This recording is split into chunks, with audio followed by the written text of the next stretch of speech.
There is a document sitting inside the Iranian security apparatus right now that the Western financial press has not yet figured out how to price. Not a press release, not a diplomatic communique transmitted through the usual channels. A directive. Issued by Supreme Leader Ayatollah Mojtaba Khamenei. 3 words in operational meaning, however many in formal language. Iran's near-weapons-grade uranium stays in Iran. It does not leave the country. Not as part of any deal. Not under any framework. Not for any concession on the table. And while the oil market digested that single sentence this morning, Brent crude July futures climbing 1.9% to $104.52 a barrel in early Asian trading, West Texas Intermediate for June, advancing 1.5% to $97.81. Gold and silver absorbed the same information and did something that tells you more about the architecture of this market than any analyst report published this week. Gold fell. Trading at approximately $4,524 per ounce this morning, down 0.42% on the day, a number that sits nearly 19% below its all-time intraday record of $5,602.22, printed on January 28th of this year.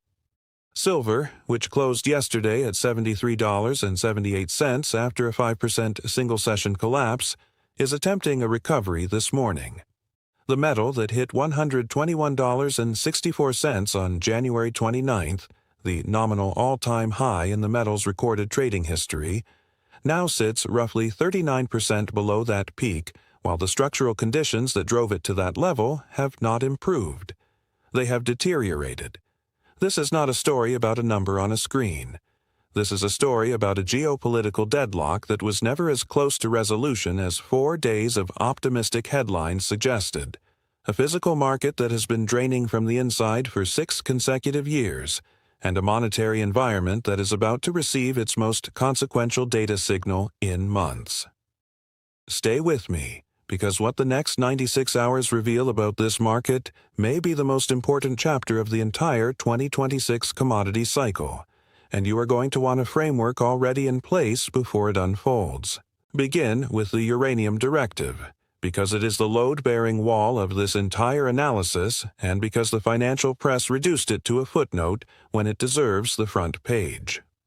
For the better part of 4 days, from Sunday through Wednesday of this week, the dominant market narrative was constructed around the idea that a U.S.-Iran peace deal was approaching its final stages. President Trump said the war with Iran would end very quickly. Vice President J.D. Vance cited progress in talks with Tehran. Oil fell for 3 consecutive sessions on those signals, pushing below $100 a barrel at various points and briefly catalyzing a recovery in precious metals that carried silver above $78 on Tuesday before the tape started reversing.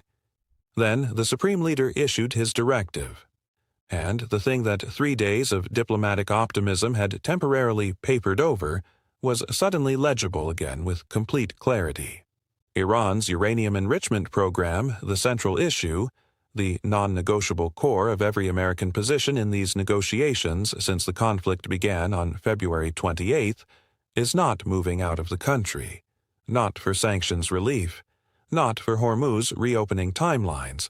Not for any framework the Trump administration has yet proposed. Israeli officials had reportedly insisted that Iran's highly enriched uranium would need to be transferred out of Iranian soil as a prerequisite for any durable agreement. The Supreme Leader's directive, as reported by Reuters citing Iranian sources, is a direct operational rejection of that condition. You do not need a background in nuclear diplomacy to understand what this means for the probability of a near-term settlement. The arithmetic does not work. The gap between the minimum American and Israeli position and the maximum Iranian concession, as revealed by this directive, is not a negotiating gap. It is a canyon. And the Strait of Hormuz, through which approximately 20% of the world's traded oil transited daily before the war began in late February, remains effectively closed. Not 20% closed. Not partially obstructed. operationally shuttered in a way that has kept Brent crude above $100 a barrel for weeks, and that the International Energy Agency is assessed could keep the global market materially undersupplied through October, even if a ceasefire emerged next month. The distance between this morning's price and that record is roughly $1,078 per ounce. Despite elevated real yields, despite a hawkish new Federal Reserve chair walking into his first FOMC meeting in 25 days, despite a dollar that has been catching flight to safety bids throughout the conflict, gold has refused to break meaningfully below $4,500 on a sustained basis. That is not weakness. That is institutional price support operating below the surface at a level that the paper market's mechanical forces have not been able to dislodge. Silver tells a different and more complicated story. The metal closed at $73.78 on May 19th after a 5% single-session collapse, then staged what the data described as a powerful 2.41% comeback on May 21st. Closing at approximately $76.24. This morning's price sits somewhere in that recovery zone, attempting to stabilize above the $74 to $76 band that has been contested territory for 3 consecutive sessions. The 12-month return on silver as of this morning remains extraordinary, more than 122% above where it was a year ago. A metal that was trading below $35 in May of 2025 is now, even after a nearly 39% decline from its January all-time high, still trading above $73. Sit with that for a moment before accepting the narrative that the silver story is finished, because it is not a narrative that the data supports. The gold-to-silver ratio, that barometer of relative monetary sentiment between the two metals, compressed to approximately 59 on May 21st. That compression happened because silver, not gold, was driving the move. Silver surged 2.4% in a session where gold moved barely at all. That behavioral split is not random. It is the fingerprint of physical buyers stepping into paper-driven price weakness in the metal with the tighter structural supply picture, which is silver, not gold. Physical silver premiums on 1-ounce rounds and 10-ounce bars firmed in early North American trading that same session. Dealer inventories tightened. That is the physical market communicating through the only language available to it, that every time the paper price gets driven down by macro-driven selling, the buyers who have been waiting for precisely that kind of dislocation step into the gap and take delivery. Oil is the inflation machine that is feeding everything downstream. Let that chain of causation sit with you before we proceed. A closed strait produces elevated oil. Elevated oil produces elevated energy inflation. Elevated energy inflation produces the kind of CPI and PPI prints that landed in mid-May, the most consequential inflation data in 3 years, which in turn produced a Federal Reserve that is being dragged away from any expectation of rate cuts and toward the genuine possibility of rate hikes. And a Federal Reserve moving toward rate hikes is, in the paper market's mechanical logic, the single most corrosive force available for assets that pay no yield. Silver pays no yield. Gold pays no yield.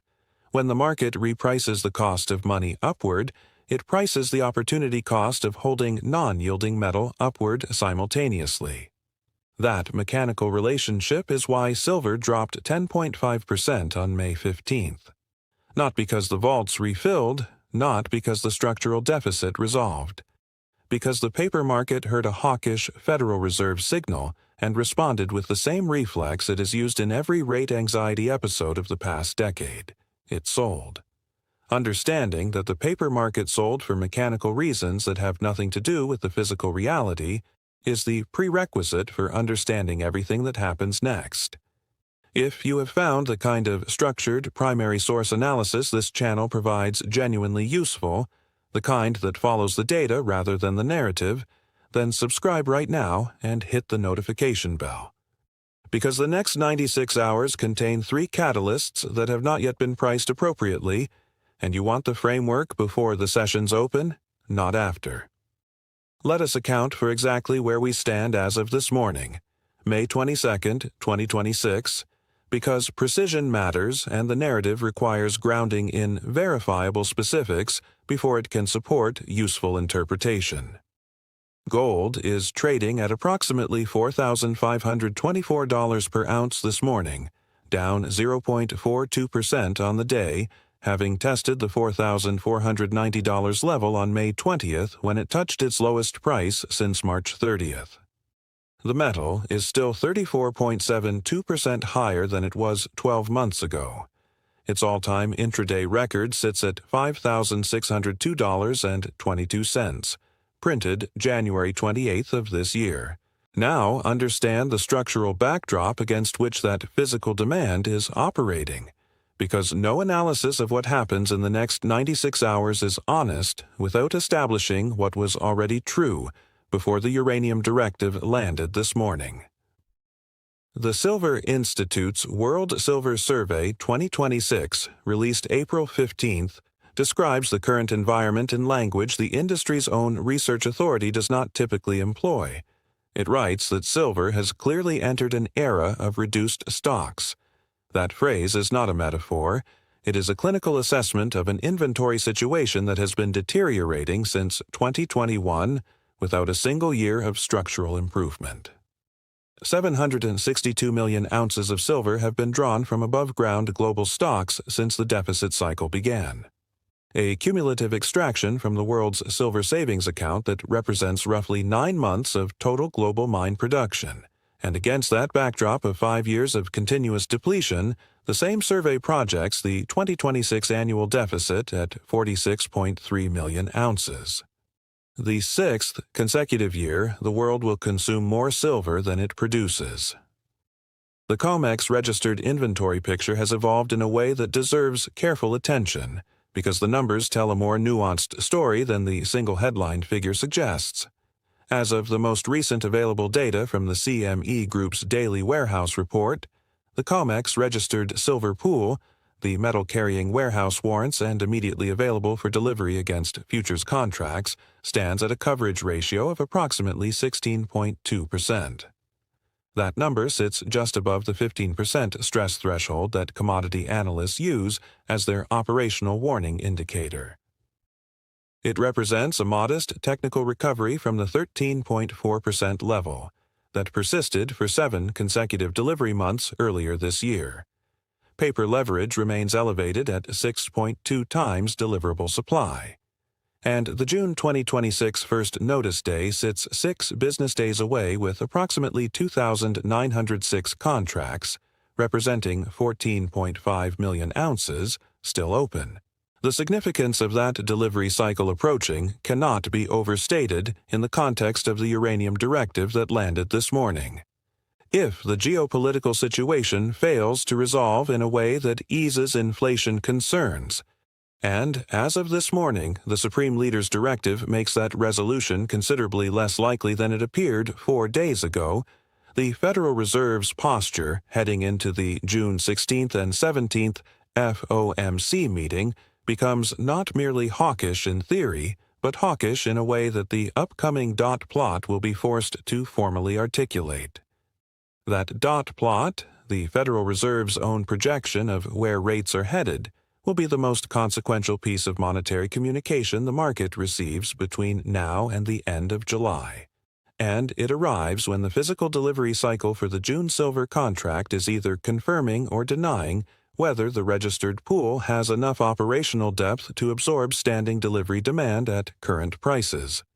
These 2 events, the June dot plot and the June delivery cycle, are not independent.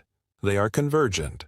And their convergence is happening in the shadow of an oil shock that the Supreme Leader's uranium directive just made longer. Let us add the FOMC minutes dimension, because it is the catalyst sitting directly in front of us this week, and because the financial press has almost certainly underestimated it. Minutes from the Federal Reserve's April policy meeting were released recently, and what they confirmed should have commanded considerably more attention than the peace deal optimism that dominated headlines simultaneously. A majority of Federal Reserve policymakers, not a minority, not the hawks alone, but a majority of the committee, believe that additional rate hikes could be necessary if inflation remains persistently above the 2% target. The market, per CME FedWatch data, is currently pricing approximately a 50% of probability of a December rate hike and has completely abandoned any expectation of rate cuts through the end of the calendar year. Rate cut expectations have been pushed into 2027. Now add the uranium directive to that monetary backdrop. If the Strait of Hormuz does not reopen on any timeline visible to the current negotiations, if Brent crude holds above $100 through the summer, if the energy shock that produced the April CPI print of 3.8% and the April PPI advance of 1.4% month-on-month continues to feed through services inflation and wholesale costs, then the FOMC majority that identified the risk of additional hikes is going to be looking at exactly the data set it said would trigger that action. The June dot plot will reflect that. And silver, which is exquisitely sensitive to real interest rate movements, will respond. But here's the counterpoint that the paper market's mechanical framework consistently and expensively misses. So let us articulate it with the same precision we applied to the rate case, because intellectual honesty demands both sides receive equal rigor. The structural bull case for silver does not require a dovish Federal Reserve. It does not require a peace deal. It does not require oil to fall back to $60. It requires only one thing: the continued existence of the physical supply gap that has been building since 2021, and the continued willingness of industrial consumers to show up at the physical delivery window when the paper price falls far enough below the physical reality to make that delivery economically unavoidable. Every session in which the paper price of silver gets driven down by macro selling creates, for the industrial buyer who needs physical metal to manufacture solar panels or medical devices, or the silver contacts inside the AI server infrastructure that Meta, Alphabet, Microsoft, and Amazon are collectively deploying with $715 billion in capital expenditure this year alone. A moment of price dislocation between what the futures screen says and what it actually costs to acquire deliverable metal in the market that exists on the other side of the screen. And every time that dislocation appears, the physical buyers who understand the distinction between paper price and physical availability step into it. The data from China confirms this behavioral pattern with a force that no single geopolitical development can fully explain. Chinese customs data reported by Reuters and multiple commodity news services confirmed that China imported approximately 836 metric tons of physical silver in March of 2026 alone. A figure described in those reports as a record single-month import, representing approximately 173% above the 10-year seasonal average for March. China has. This means the supply response that classical economics teaches us should follow a period of elevated prices has simply not appeared and will not appear in any time frame that resolves the 2026 deficit cycle. Global mine supply is projected at 844.1 million ounces for 2026, essentially flat against 2025. A 42% annual price increase over the prior year generated no meaningful mine supply response because the mine supply is not a function of the silver price. It is a function of the copper price and the zinc price and the lead price and the capital investment decisions of base metal executives who regard silver as a revenue rounding error. Peru adds the dimension that nobody in this week's diplomatic coverage has stopped to properly price. Peru is the second-largest silver-producing nation on Earth. It contributes approximately 13.6% of global mine output. In the second week of May, Peru issued a formal national energy emergency decree, citing tightening domestic energy supply with direct knock-on impact across mining operations, mineral processing, and logistics. That decree is an ongoing operational reality. It has not been resolved. The energy shortage affecting a country whose mining stack is responsible for more than 1/8 of the world's silver supply does not appear and disappear within 2 weeks. It feeds through output data over months, not sessions. And the output data from Peru that will begin emerging in June and July will not yet have been discounted by a market that is currently focused entirely on Iran, uranium, and Federal Reserve dot plots. Supply disruptions do not announce themselves in advance. They announce themselves in the data after the fact. And by the time the data arrives, the adjustment has already happened in the physical market at prices far removed from the futures screen. The bear case is real, and this desk will not soften it because the people watching this channel deserve the most rigorous version of the argument against their position, not a sanitized counter-narrative designed to confirm what they already believe. Hormuz does not reopen on any timeline visible to the current negotiations. If Brent crude holds above $100 through the summer, if the energy shock that produced the April CPI print of 3.8% and the April PPI advance of 1.4% month-on-month continues to feed through services inflation and wholesale costs, then the FOMC majority that identified the risk of additional hikes is going to be looking at exactly the data set it said would trigger that action. The June dot plot will reflect that, and silver, which is exquisitely sensitive to real interest rate movements, will respond. But here's the counterpoint that the paper market's mechanical framework consistently and expensively misses. So let us articulate it with the same precision we applied to the rate case, because intellectual honesty demands both sides receive equal rigor. The structural bull case for silver does not require a dovish Federal Reserve. It does not require a peace deal. It does not require oil to fall back to $60. It requires only one thing: the continued existence of the physical supply gap that has been building since 2021, and the continued willingness of industrial consumers to show up at the physical delivery window when the paper price falls far enough below the physical reality to make that delivery economically unavoidable. Every session in which the paper price of silver gets driven down by macro selling creates, for the industrial buyer who needs physical metal to manufacture solar panels or medical devices, or the silver contacts inside the AI server infrastructure that Meta, Alphabet, Microsoft, and Amazon are collectively deploying with $715 billion in capital expenditure this year alone. A moment of price dislocation between what the futures screen says and what it actually costs to acquire deliverable metal in the market that exists on the other side of the screen. And every time that dislocation appears, the physical buyers who understand the distinction between paper price and physical availability step into it. The data from China confirms this behavioral pattern with a force that no single geopolitical development can fully explain.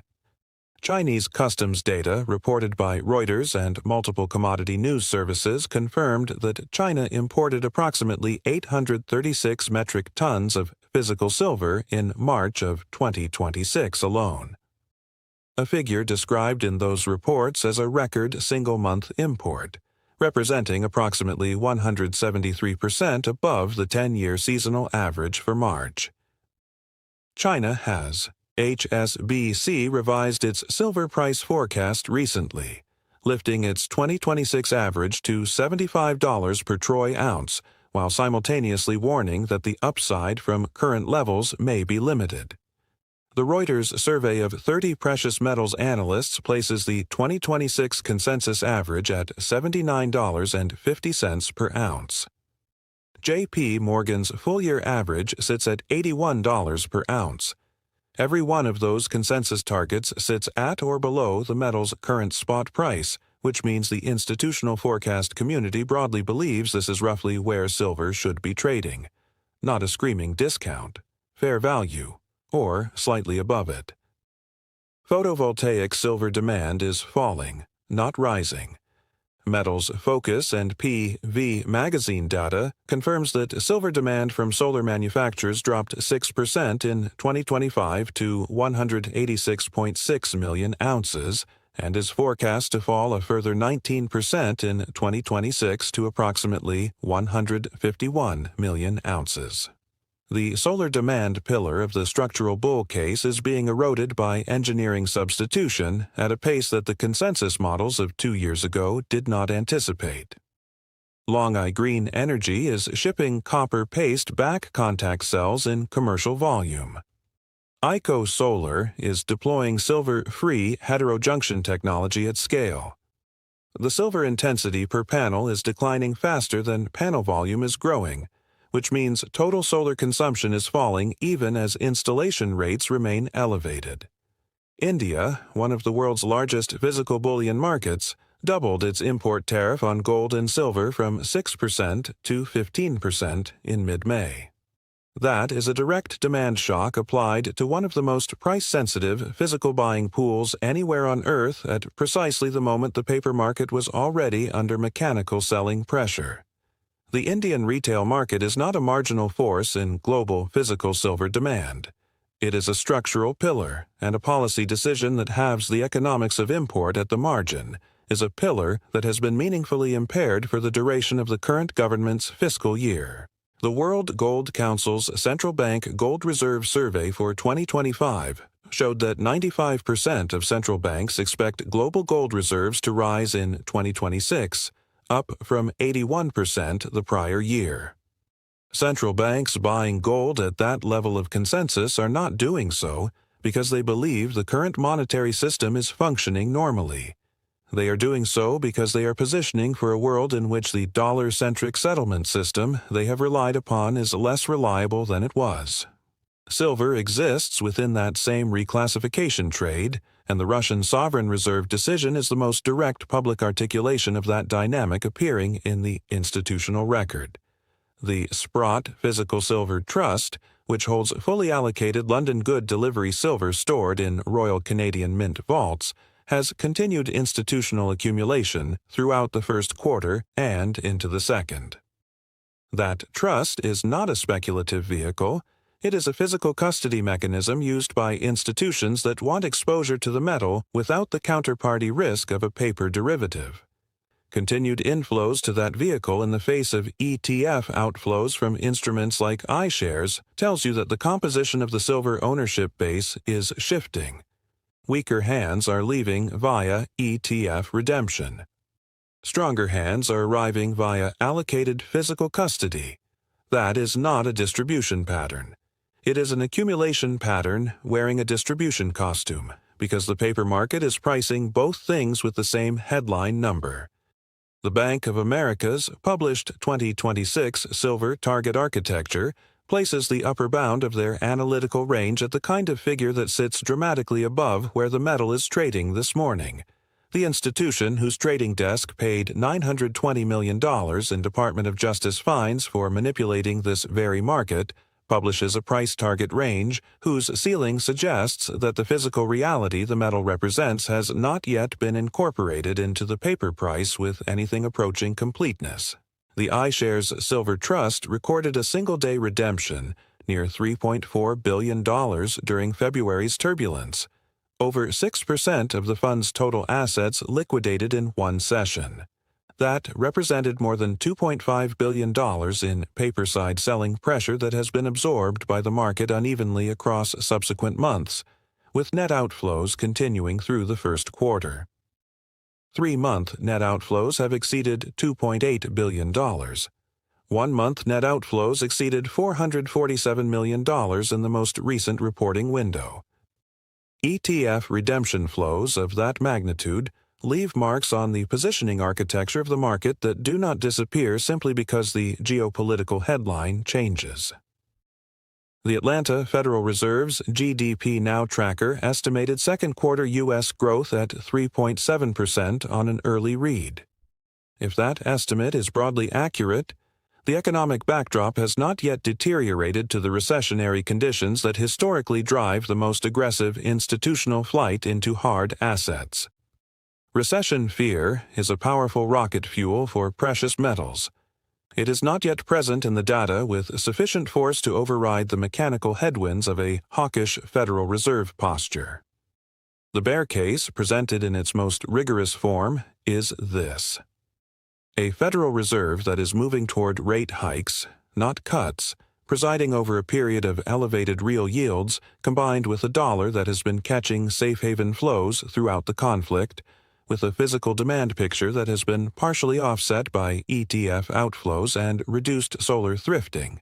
In a market where the institutional consensus forecast barely exceeds current spot, does not produce the conditions for a near-term breakout above prior resistance. It produces the conditions for consolidation or further downside testing of the $70 to $74 zone that established itself as structural support during the deepest phases of the post-January correction. Now, weigh that against the data that the bear case cannot fully accommodate. Russia has formally incorporated silver into its sovereign precious metals reserve program, the first major central bank reclassification of silver in modern monetary history. When a sovereign government begins treating a commodity as a reserve asset, the volume of demand that follows is not a single quarter's worth of buying. It is a multi-year accumulation that changes the ownership structure of the market in ways that reduce the free-floating supply available for paper settlement. The June 1st notice day arriving in 6 business days is not an abstraction. It is a calendar event with operational consequences that play out regardless of what the Supreme Leader says about uranium or what Kevin Warsh signals about the June plot. Physical delivery standing on the June contract will be determined by the buyers who show up at the delivery window and exercise their right to take possession of the metal their contracts represent. In the context of a coverage ratio that has been at or below the 15% stress threshold for the better part of 7 consecutive months, and in the context of a macro environment in which every paper-driven sell-off has produced a documented physical buying response in the China and Turkey import data, the June delivery cycle has the potential to be the session-level confirmation that the structural argument has been building toward for 6 consecutive months. There are 3 scenarios worth thinking through before the Asian session opens tonight, because this market is genuinely two-sided, and the difference between structured observation and emotional reaction to whichever headline arrives first will determine whether the next session produces clarity or regret. The first scenario, which the uranium directive makes considerably more probable than it was 4 days ago, is that the Strait of Hormuz remains closed through the end of May and into June, that the inflation data continues running hot, that the June FOMC plot removes any remaining reference to 2026 rate cuts and acknowledges the possibility of hikes, and that silver tests the $70 to $73 range again before the physical delivery demand from the June contract cycle establishes a floor. In this scenario, the paper market continues to price monetary risk above physical scarcity. The metal consolidates below $80 through the third quarter. The structural argument is correct but early, which in markets is functionally the same as being wrong until the calendar says otherwise. The second scenario is that the negotiations between the United States and Iran, which despite the uranium directive have not formally broken down, produce a framework in the coming days that falls short of a complete agreement, but includes a credible Hormuz transit arrangement that allows oil flows to resume at materially higher levels than they have since late February. Oil falls back toward $80. Inflation expectations ease. The June plot is hawkish but not catastrophically so. Silver recovers toward the $82 to $85 zone, and the question becomes whether the physical delivery cycle in June confirms or denies that the registered pool can absorb the standing demand without forcing the coverage ratio back below 13%. The third scenario is the one that the maximum number of market participants are positioned incorrectly for, which is why it deserves the most deliberate consideration even though its probability on any given day is lower than either of the first 2. In this scenario, the physical delivery demand on the June COMEX contract exceeds the ability of the registered pool to satisfy it without a visible disruption in the warehouse report data. The coverage ratio moves toward or below 12% at a rate that the paper market has not discounted. The Shanghai Premium widens above the 17% ceiling of its recent range, signaling that Chinese physical buyers are accelerating their procurement pace in response to a perceived window of opportunity below $80. And the combination of those 2 signals, tightening COMEX registered metal and a widening Shanghai premium, produces a paper market that is forced to begin pricing the physical reality rather than the monetary expectation. In that third scenario, the move is not gradual. It is not orderly. It does not wait for FOMC confirmation or a Hormuz treaty or any other external catalyst. It happens the way every structural commodity squeeze in the historical record has happened, suddenly and with a speed that leaves the institutions who were positioned against the physical reality unable to respond before the repricing has already occurred. The four numbers worth watching between now and the Asian session opening tonight are these. First, the Brent crude response to the uranium directive through the London Open. Brent is the most direct real-time indicator of how the peace deal probability is being priced. A sustained move back above $110 before London closes would signal that the market has abandoned any near-term Hormuz resolution thesis and is repricing accordingly. Second, the dollar index through the New York session. Dollar strength is the mechanical headwind for silver. A dollar index that holds above its recent range heading into the weekend extends that headwind. A dollar that breaks to the downside on any signal, whether from the Bank of Japan intervening as it did on May 2nd or from a softer-than-expected domestic data print, is the most immediate mechanical catalyst for a silver recovery attempt above $78.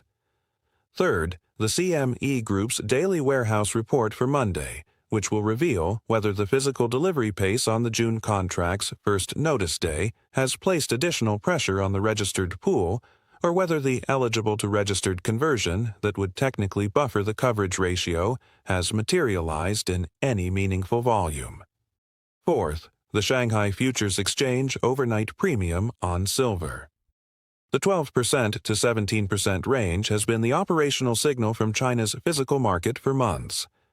Any movement outside that band in either direction, compression, suggesting demand satisfaction at current prices, or expansion, suggesting increased urgency in Chinese procurement, represents a shift in the most consequential physical demand signal available to observers operating outside that market's direct data stream.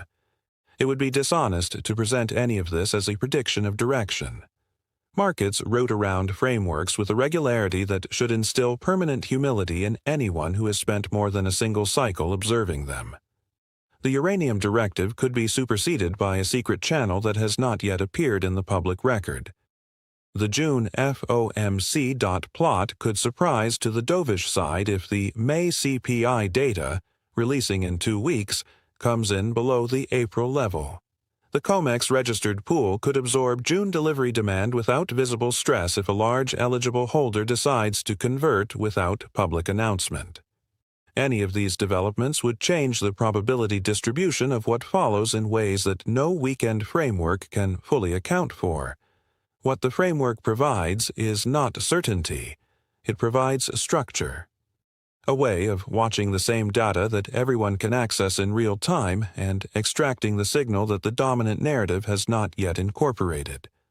The uranium directive is the signal that the dominant narrative spent the last 4 days telling you was about to become irrelevant.